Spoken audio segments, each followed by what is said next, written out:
Hey guys, it's Tony Robbins. Listen, I've got a video here for you today that I think you'll really enjoy. I am, for the last, I guess, 9 months or so since the economy took its giant collapse all over the world in different areas financially, I've been meeting people that are trying to figure out what to do financially. And I've brought so many people in business who are trying to figure out what to do. Their customers are responding in a different way. They're hanging on to their money and they're concerned. And so I thought, you know, the traditional approaches to business are not making a difference. What I'm best at is modeling. You know, I've always, when I wanted to figure something out, I go to people that are the best in that area and figure out what they're doing and teach myself how to do that and then teach others to do the same once I've proven it's worked with myself. I said, I want to find the best of the best, and I've been really fortunate over the last, as I say, probably 7, 8, 9 months to have spent some time interviewing and getting to know and becoming good friends with many of the top people in the internet marketing. I mean, people that they're not the likely people you normally look at. I look at them as the new money masters. You know, they're guys that, you know, they didn't have the traditional education and ladies that didn't, but they found a way to add value. So whether you're looking for, you know, opportunity to figure out how to have a second income stream, or you have some form of business you're considering being in or you're in and you want to learn some tools, I thought I'm going to create some great products for this, but I thought I'd just send you out first a neat little interview that I did with them. These guys called me up and said, can we come by? I'd love to chat with you. And I said, well, we're going to chat. Let's put it on film. So we just knocked around, and what they wanted to ask me was, look, you know, we spent enough time with you. We know you know how to get people to take action. I said, well, come on over and let me kind of get inside your heads a little bit. Let me see why you follow through. Why do so many people say they're going to do something and then never follow through? And a few people do something inside their head and heart that gets them to follow through. So I just thought you might enjoy this conversation we've had. It's with Frank Kern and John Reese, two of the best in this industry. And you know, I think you'll find it interesting. Maybe you'll be triggered a little bit to think about what will get you to follow through too. So this is my little gift to you. I hope you enjoy. We got the dialing. Frank. Tony, what's up? Good thing, man. How about you? I'm good. Listen, we've got a serious issue that I think is affecting our market, and we need your help. We actually don't know if we can solve this problem, but we think that you can. So we want to barge in today. We're kind of riding around anyway. I know you're shooting and stuff, but if you got a couple minutes so we can pop by, that sure would be helpful. Okay, well, I'm honored if you help me. Come on over. I look forward to seeing you. Okay. See you, man. All right, man. Bye. Look forward to seeing you, John. Bye-bye. Yep, Bye. see it. So why are we in a hotel anyways? They use this place a lot to shoot stuff because it's got a really nice background. Oh, so really it's nice outdoor filming stuff. different guests and interviews Yeah. and TV commercials? Hey, man. How's it going? Come on in. All right. Thank you. Hey, Hey, Tony. guy. What's up? How you doing, man? What's all this? Doing a little leadership filming, man. That's awesome. Good to see you. All right. Thanks for having us, man. Yeah, you did. Well, come on in. I'm curious to what this major problem is that you're going to see me right away about. This sounds like a setup to me, man. It's a setup, yeah. I told John it was an intervention about his glue sniffing problem. Well, come over and sit on my lap. Yeah, buddy. exactly. So we were doing some talking, and the big problem in our industry, we think, is a bit of a mystery. No one has the exact answer. We were actually talking about trying to figure it out, that, you know, so many people in our market get these courses that, you know, him and I both, for our own respective businesses, spend hours and hours of time, you know, recording these, you know, building these education products, these training products to show people how to grow a business or build a business. But there's this large segment of our customers and our market that we're in that really don't get results. They don't do anything, or they're just, you know, for whatever reason, it's not for them. It's just, you know, we were just talking about how great it would be if there were just, you know, so many more success stories, right? Like If everyone who actually bought stuff, not necessarily just our stuff, but all of the stuff within our community, if the people who bought it, if everyone who bought it just actually used it, you know, and just followed the directions and followed through, how amazing that would be, like what we would accomplish as a community as a whole if that happened. So our challenge is, what needs to happen, what kind of shifts need to happen to get people to follow through, to get people to actually use the products? You're talking about the same mystery that people have of, you know, why does somebody, you know, get that fat where they're out of control and they hate themselves, but then they go have another piece of chocolate? Or, you know, why does the person who's just, the doctors just told them they have cancer, lung cancer, and they say, you've got to stop smoking, and some studies show 70% of the people keep on smoking. So you're not talking about a minor issue here, right? It's part of life. But there is an answer because there are people that do follow through, and there are people that never did before, and then they've never followed through in their life, and now finally they break through. And that's what I try to focus on, is what those people do. Yeah. You know, in my case, in the business world, I look at people like you, people like Dan Kennedy. Yeah. What do these guys do? Okay, I'm just going to do that to the best of my ability. And sure, you know, it's like, well, oh no, I can't write copy as well as Dan Kennedy, or I don't have as much energy and drive as Tony Robbins. Well, but you didn't start so like, what? You didn't start so out I've got as Frank Kern. You didn't start out who you are. You started out trying to make how much? Come on. $300. Yeah. A week. A week. $300. Right? A week, yeah. And you failed at that in the beginning, didn't you? I failed pretty miserably, yes. But it was effortless to fail. I mean, it's just like natural, yeah. But truthfully, you went from $300 to, I remember you said your first time you believed, if I remember, was when you made like $2,500 in like it 4 or was 5 5 days when I was on vacation. While you're on vacation. That was when the true internet marketing dream was realized, you know, Right. because I sold a downloadable product and I wasn't even there. I didn't just ship anything. I was like, oh my God, this was so great, you know, $2,500. And to me, that was just a gazillion, you know, because my rent, I think, was like $400 or something. And when you've told me that story before, and you just did it again, and you get you big grin on your face, Right. you get more excitement on your face than when you talk about doing 18, than when you talked about doing the 18 million, which I know you're proud as hell of, and you didn't get all the money, but you made 18 million bucks for somebody in That's pretty 24 good. hours, right? Yeah. But look at your face. It's like nowhere near as excited as $2,500 in 5 days, baby. Thing, though. I mean, the $2,500 is just as, there's no difference. No, there's even more, because there was a moment when you recognized what was possible, but you didn't recognize it until you actually experienced it, but you only experienced it because you had to. Right. You had to keep going until you found it, just Yeah. like you did. You Yeah, had to keep absolutely. going until you found And it, it's right? like the validation that the fear doesn't have to matter anymore. That you don't. There is no other. That, you know, not having the plan B and knowing that you're going down the one path towards what you want. Yeah. It's the validation in your brain that, hey, this works. It may not work yet on the level I want it to, but it works. I've just proven it to myself. Right. And for that, I win. It's game over. I've already won. Yeah. Because I've proven it to myself. Right. So it validates everything in my mind that I want to do now, just at a higher level, Right. and doing more of it. That's it. Right. You just now leverage it. You now just stack it. So what do these people need to get started? Why aren't they starting? We all know the answer is fear. But the difference with you guys or me or anybody who's followed through is we're more afraid of what life would be like if we don't follow through than the person who's willing to settle for what they got and kind of hope it'll change and maybe purchase something for the moment and then not follow through on it. It's almost like people, overachievers, have a little more fear. They're a little more afraid of missing out. They're afraid of not being there, or they got a strong enough reason to follow through. So I'd say if you're looking at home, you want to give somebody some value, go, where do I start? I'm sick of this. That's a damn good place. That's probably why they bought the product in the first place, but now to they're escape not. from that for just a minute. What's that? They bought the product to escape from that state. Just for a moment. minute, yeah. So, because well, guess what? What makes people excited is progress. You don't have to be at the goal yet to feel alive again. You have to make progress. And the first step to progress is making a decision and buying the product. But then they don't do the second step, which is open the damn thing up. I think another powerful distinction that you're hitting on here is the fact that a lot of people that have breakthroughs in their lives, like including Frank and I both in different, success stories, situations, whatever you want to call them, is that, people typically hit rock bottom Yeah. before that must is a reality. You're right. So in thinking of that, because a lot of things as well, like we hear in marketing, like if you had a gun to your head right now and you had to make money in the next, 48 hours, what would you do? And that really resonates with people. But so I just wanted to bring this into the conversation because I think a big part of the market of all these people aren't people that have their backs completely against the wall yet. That's right. Okay, so they're not in a must situation yet. They're in a desire situation where they're okay in their lives. They do have big dreams and ambitions. They do want greater things. But it's not pushing them yet to the point where they will do what it takes To master have the something. must. So what do you think? How do people go from not having their backs against the wall when they have no choice to say, I'm totally sick of this, Right. to conditioning their minds to go from their situation where they are, which may be okay, to getting something greater? Well, think about this. What pisses you off and what excites you is all relative. $300 a week, no, $2,500 excites him more, that memory to this day, than even the $1 million, he did in his first 24-hour version, right? Or you breaking the 4 minute mile, $1 million. That must have been out of your mind. Tell me about that for a second. What did that feel like?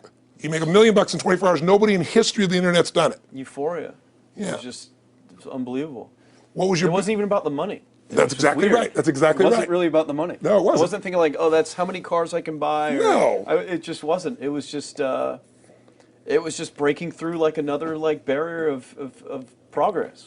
So at that point, it wasn't about your back to your wall.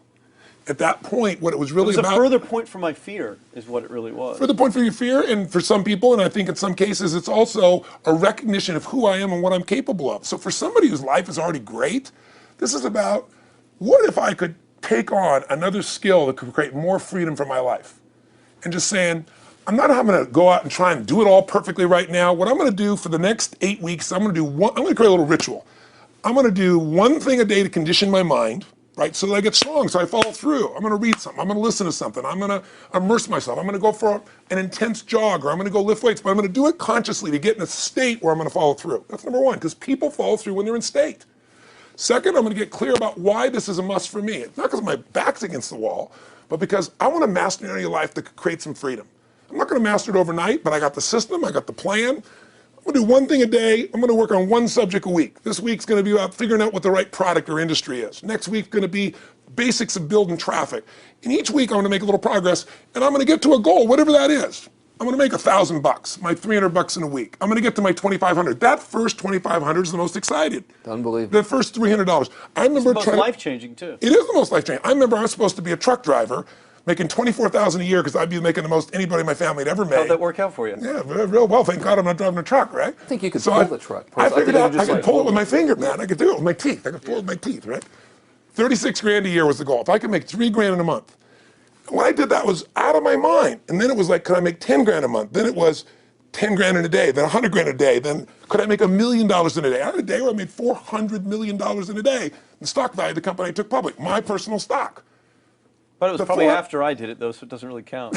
I'm just joking with you. You're right. People don't remember who's first, Tony. 400 million, a million, it's all who cares? the Who same. cares? No, I'm not saying that's to brag. amazing, though. I'm not saying to brag. Of It's course. because they told me when I was on stage, I had this audience of about 15,000 people at the Continental Center. It was during a stretch break. I was doing what I loved, rocking the house. Everybody's going crazy. And they go, "Their stock's worth $400 million right now." I was like, wow, that's cool. It's like, okay, that's, I don't want to sound stupid. It's like, what's next? And I went right back to what I loved. Once you break through, then it just becomes a game.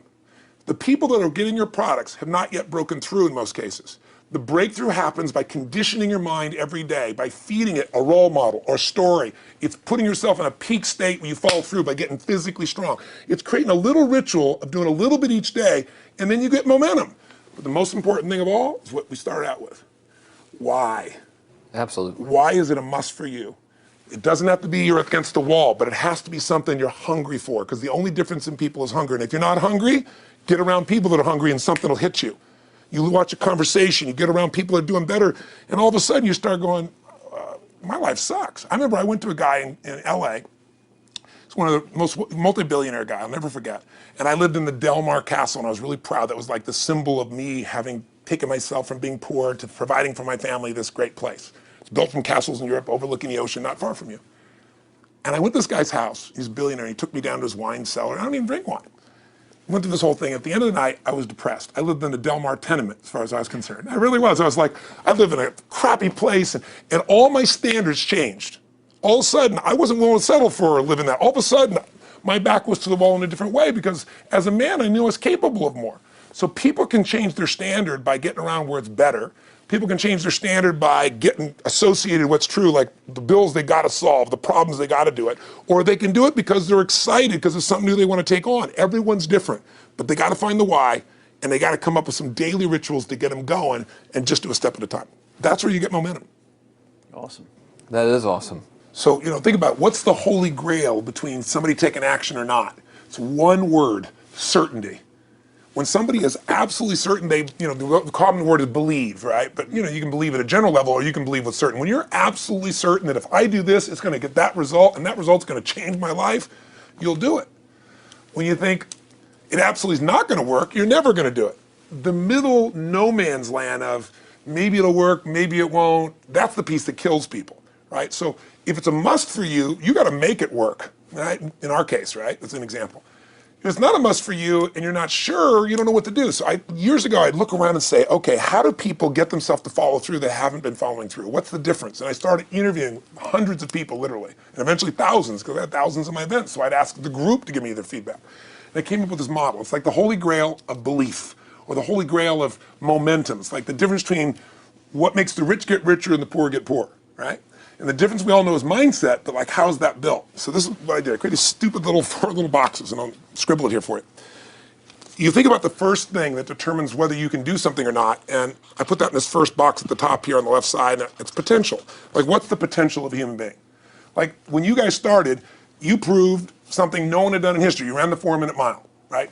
For golly knows how many centuries, they're trying to run a 4-minute mile. Roger Bannister does it. How did he do it? Do you remember? You did it in this industry, right? You made $1 million in a day. No one had ever done that in history, right? After you did it, a bunch of other guys are doing it because it became possible. Roger Bannister didn't just go physically practice. He made a shift in his head. He practiced in his head because he could never achieve it physically, so he had to change in his head first so that the result became certain enough he believed it, and then his body got him through. After Roger Bannister ran that 4-minute mile, within 2 years, 37 people ran a 4-minute mile. Wow. When no one in history had ever done it. Now here's how it works. The potential for anybody getting your product is extraordinary. They could do what you've done as much, more or less. They can do whatever they want to do. The potential's there. The market's proven that. Whether or not they tap into that potential has a lot to do with what action they take, which is the question you came to me with, right? Like, you know, God, they all have potential, but they're not taking action. And we all know that the action they take is going to determine the results they get. That's pretty obvious. So most people have a belief about what their real potential is no matter what you tell them. And that affects how much action they take. And of course that affects the result. And then ironically, that result reinforces their belief. And then that belief affects it. So I'll give you an example. Let's say a person has unlimited potential, we all agree. But they take little action, little results. Why? Because they have to start with a problem with their belief. They don't believe it's really going to happen for me. Maybe for Frank Kern's because he's got the cool hair and stuff, or maybe it's for you because you're so driven, but it's not me. Maybe Tony Robbins because he's a freak, got these big teeth. Whatever their thought process is, right? They got this thing, right? But what happens is, if you believe that there's very little potential, how much action are you going to take? Nothing, little. And when you take little potential with a little action, what kind of results do you get? Lousy little results. And when you get little results, what does that do to your belief? You go, see, I told you this was a waste of time, told you this wouldn't work. And then what happens? You tap even less potential, you take even less action, you get even worse results, and your belief gets even weaker. And this sucker feeds on itself until you are in the downward spiral. It's poisonous. It's poisonous and it's self-fulfilling. Now, what if something could happen that could come along and fill you with a sense of absolute certainty? Not like I believe, but mean where you know. In you guys' case, mine as well, we knew because we had to. Because we burned the boats. There was no other option. We had to find a way. We weren't going to live that way. We all did it in different ways and for different reasons, but in essence, that was it. If you get yourself in a state of certainty that this is going to work, I'm going to find the way, and if this doesn't work, I will make the way, then you tap a lot more potential. And when you're certain in your potential, you take massive action. When you take massive action, you really believe in something, you get great results. When you get great results, your brain goes, see, I told you I was a stud. I told you this thing would work out. Now you're even stronger. You tap more potential, take greater action, greater results. That's how you went from $300 in a week to $2,500 in 5 days to $100,000 in a month to $1 million in a day. Same thing with you. And we get momentum. That's why the rich get richer and the poor get poorer. Now some people go out and they go, well, I'm going to take a bunch of action. All right, I'm going to open this product. I'm going to try it. And they'll say to you, I even did it. But it's like a salesman who goes and knocks on the door, and he knocks on 100 doors and says, you don't want one of these, do you? yeah, exactly right. You know? And even if he doesn't say it verbally, his face says it because he doesn't believe it's going to work. So his voice, his body, the execution is so weak. Maybe if he talks to 100 people, somebody's going to buy out of pity. They don't want his kids to starve, right? But he's not going to get the result. So the core difference in people is how do you produce certainty when the world isn't giving it to you? You go out and you try. In your case, you're 100,000 in debt and nothing's working. How do you keep yourself going? The way you did it, the way I did it, the way you're doing it, we may not have done it consciously, is we didn't change our potential, that was there. And it wasn't even taking more action. Taking more action with a belief it's not going to work, it's not going to change anything. We got results in our head that made us feel certain as if it had already happened. True or false for you? True. Right? So give me an example so people know I'm not just making this crap up. Well, I mean, just like when I had nothing, I already knew I was driving like Ferraris and Porsches and stuff because I always wanted those cars. I already knew I was going to have them. It was inevitable. Right. I inevitably, that was just my inevitable outcome. But how did you do that? Did you have a ritual? Did you think about it regularly? Was it one time you thought about it, or was it something you had an obsession towards? I had an obsession towards it. I mean, I used to work at a video store, which was the last job I ever had in my life. Thank God. And I used to go to work almost every day. and I used to bring 2 magazines with me to read on my breaks. Entrepreneur magazine, just to read about business and everything else, to read about what other people are doing, look for role models. And I used to carry an Auto Trader with me. And I used to look at Porsches that were for sale. Yeah. And people always used to ask me, what are you doing with that Auto Trader magazine? I'm like, well, I'm just picking out the Porsche that I'm going to buy. Right. Which probably got you a lot of crap. I did. People made fun of me. Sure. I actually had a boss at that job tell me, you really shouldn't do that to yourself, John, because it's very, very likely that is never going to happen. That it's very likely that you're never going to have that car. Yeah. That's the kind of belief he was trying to put in my head. And I was like, no, you don't realize that it's inevitable that I will drive here sometime in the near future with that car when I'm not working for you and drop movies off for you to put back on the shelf. And that actually happened. And it was one of the most fulfilling days of my entire life. And the great thing was when I pulled up in this car, I was in my mid-20s. Yeah. A car that most mid-20s. What kind of car was it? It was a Porsche 911 Turbo. It was a convertible and everything. It was a beautiful car. It was one I always dreamed of having. But for a few years I always circled the ads of which ones I was going to buy. Well, when I finally got it and I pulled up at the store, I had all these people. Some people that were still working at this $7 an hour job were there years after I left. And I'll never forget this, even the boss and stuff, and the reaction of the people was like, wow, that is awesome. Yeah. Is that your dad's car? And all I said to them was, not exactly. Good for and you. I just smiled and just left. But it was, it's the weirdest thing, but I just knew it was going to happen. But you knew it because I conditioned myself to you did it to over know and over it was- again. yeah. When I was in high school, I was not a popular kid, but I was passionate and intense, and I'll never forget. Some particular girls gave me some crap, and a guy too. And I wrote in their journals or their annual yearbook at the end, I wrote, someday, I said, you treated me like hell. Someday I'll be rich and famous, and you'll be an effing truck driver. And you'll be sitting there, I'll be with with this beautiful woman of my life, rich, and you'll be watching me on television thinking, you wish you would have treated me better. I actually wrote this shit in people's annuals because I went to a 10-year high school reunion when the people showed me this stuff, great. right? But it's like, I burned the bridges, baby. I was like, this is how it's gonna be. So I'll give you a perfect example of this. They did studies, many have been done at this element, where they want to say, how much does the mind affect performance? So take basketball. And I've worked with a lot of NBA players and turned them around, and one of the problems many of them have is they'll choke on the free throw line. Well, everybody knows in that case, if you normally shoot really well and now you're not, something's interfering, something's getting in front of your state, some uncertainty, right? Obviously. So they take a group and say, we're going to make them better. How do you make somebody better who's got this mental block? So they take a group of guys and they're going to do free throws, and they do one group where they just practice for 6 weeks. Totally intense practice, and I forget the number of free throws, but they got to do this many free throws every day. Take a second group, and they have them not practice at all. Obvious. And they take a third group and they don't let them touch a basketball. All they do is have them practice in their mind, but the key is, it's not practice makes perfect, it's perfect practice makes perfect, as corny as that sounds. So these guys see themselves making the shot every single time, conditioning their mind and body that it's perfect every time. They're not interrupted by a reality that would screw with them. So at the end of 6 weeks, they tally it up, and now they give them a test to see who has the highest free throw percentage, success. What do you guess it's going to be? Well, the obvious person says, obviously, it's not the guys that didn't practice, but which one is it? The mind, or is it the ones that actually practice?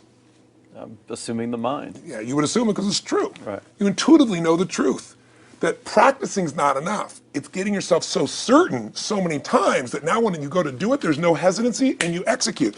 It's having that absolute certainty that makes you tap your full potential, take massive action, get massive results, be reinforced having stronger belief.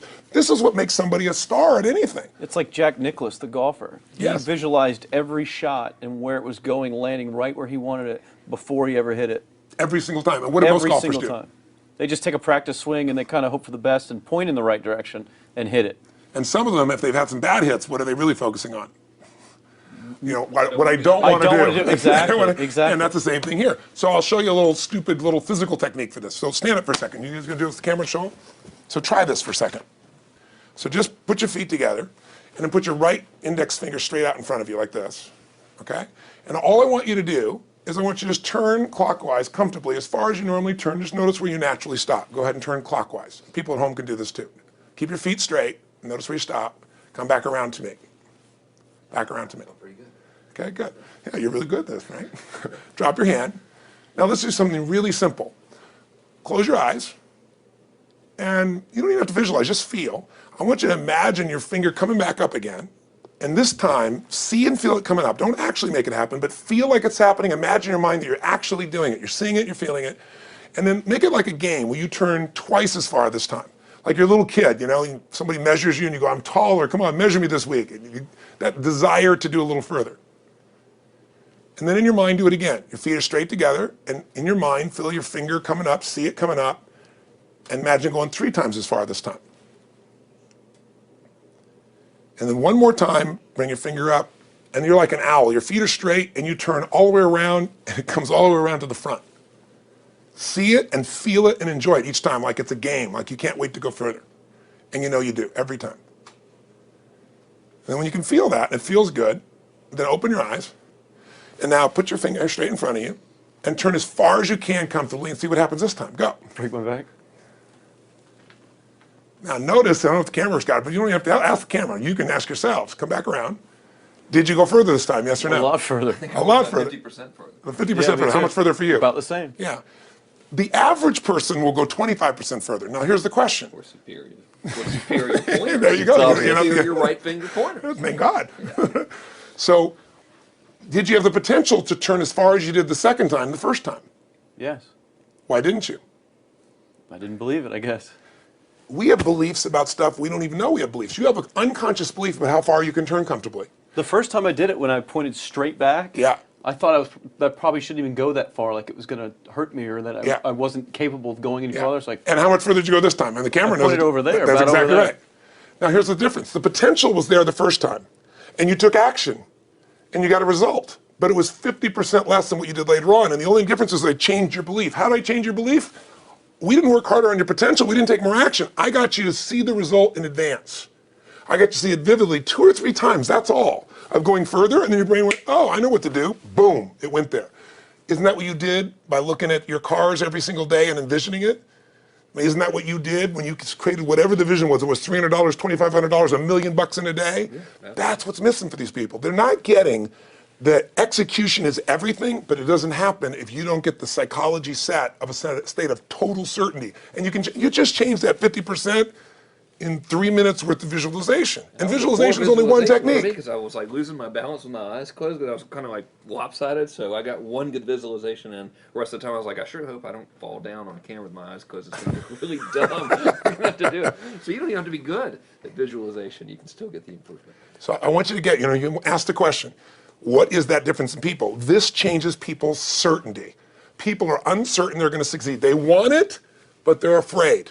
The best way to deal with a fear is get a big enough reason that makes you have to succeed, or condition yourself where you see it and feel it so often that you're certain that you just do it. That's all it really takes.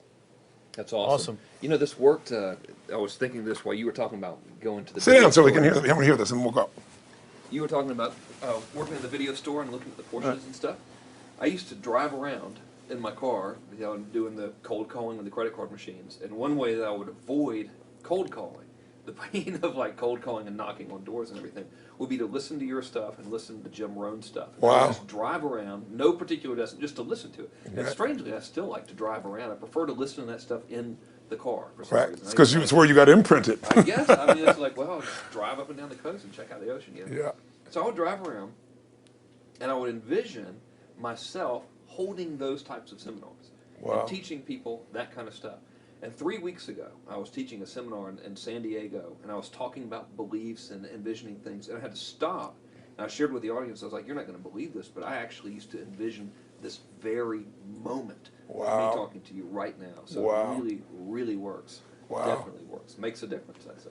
I'll tell you what, I worked with Andre Agassi in 1993, I think it was. He'd been #1, he dropped to 32nd in the world. And he was literally ready to quit with no exaggeration. His father was managing him, and he was so angry with his life. And he went through some, I think, wrist surgery at the time, and he's working on his swing. And he was dating Brooke Shields at that point. They weren't married, and not his current marriage, obviously. And so she said, you got to come see Tony. She goes, I don't need motivation. He goes, he's not motivation, man. He's strategy. He'll show you how to make that shift in your head. So he comes. I work with the guy. In the beginning, he's saying, do your magic stuff.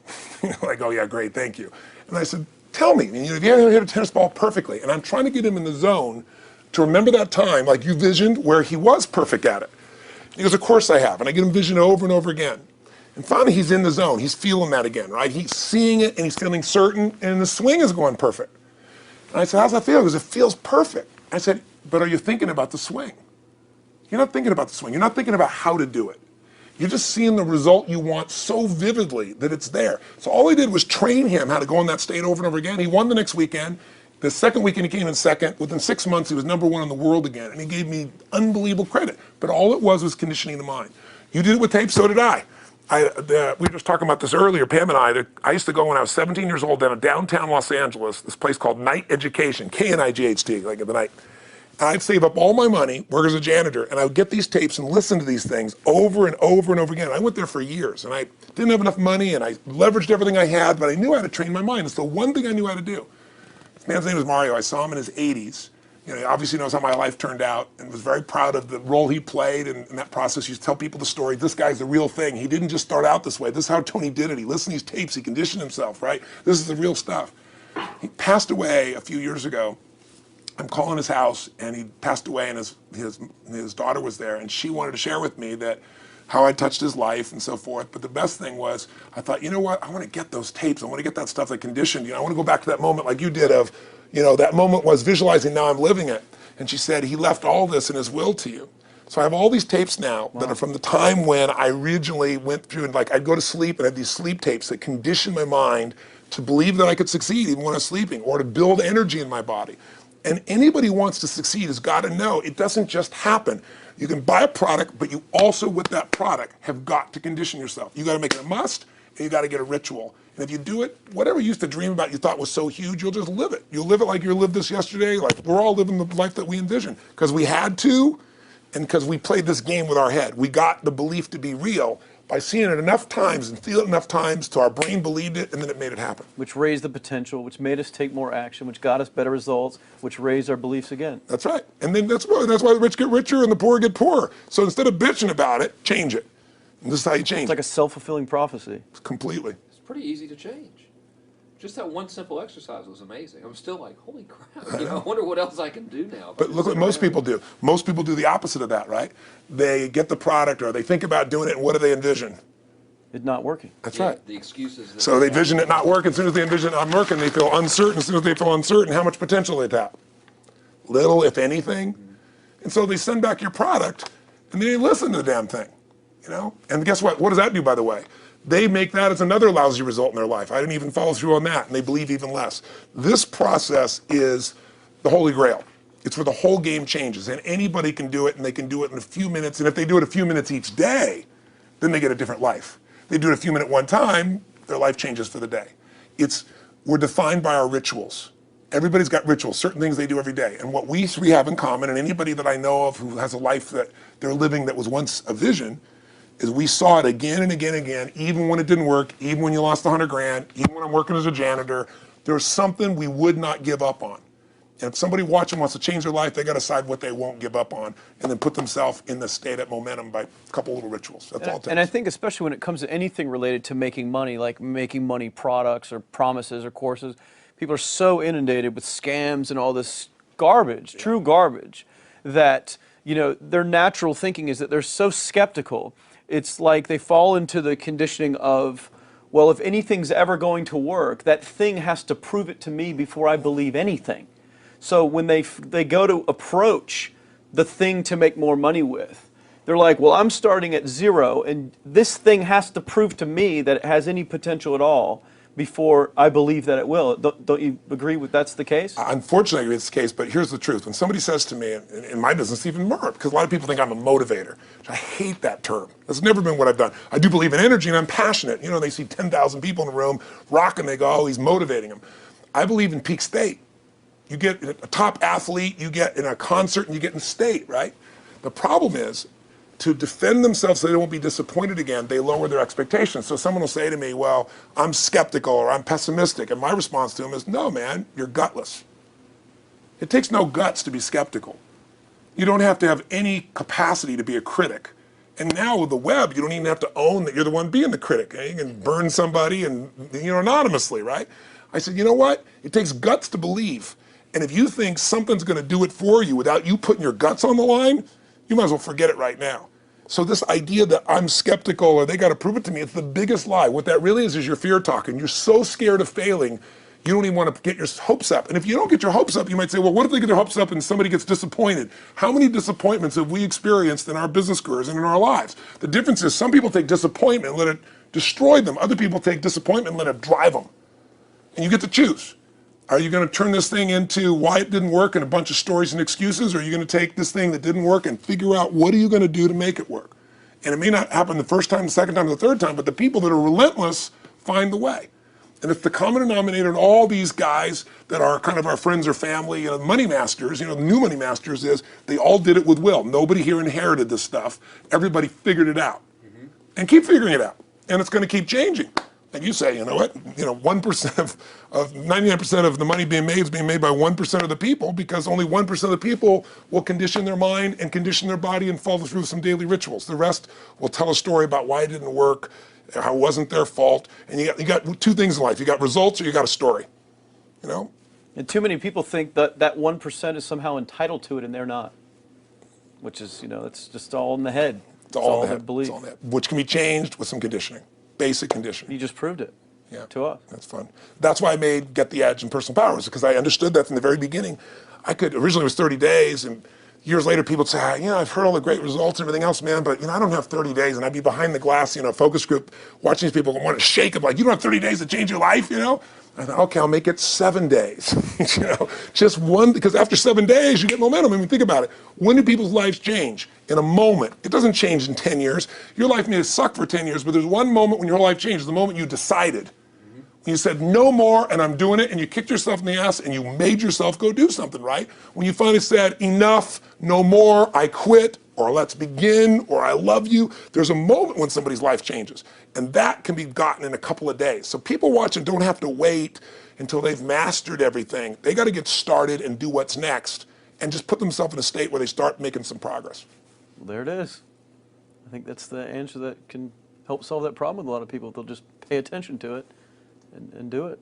The bottom line is, all three of us and some of the people that we consider as family that are part of this process, we've all done well, and we don't need to do this stuff. We're able to do this stuff because underneath it all, people can see in your eyes, Frank, when you talk about $2,500 you made that day and the joy, right? Or you talking about not willing to settle, and just, I don't care what they say, tell me I'm going to sit here and I should lower my expectations.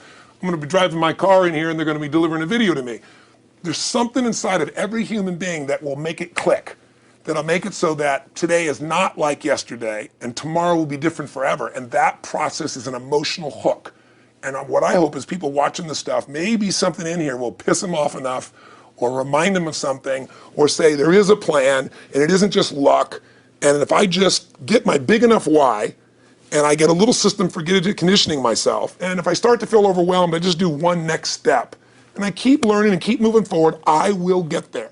And if we accomplish that out of this conversation, then this conversation was kick-ass and fun, not just for us, but it'll be something that we'll be really proud of a long time.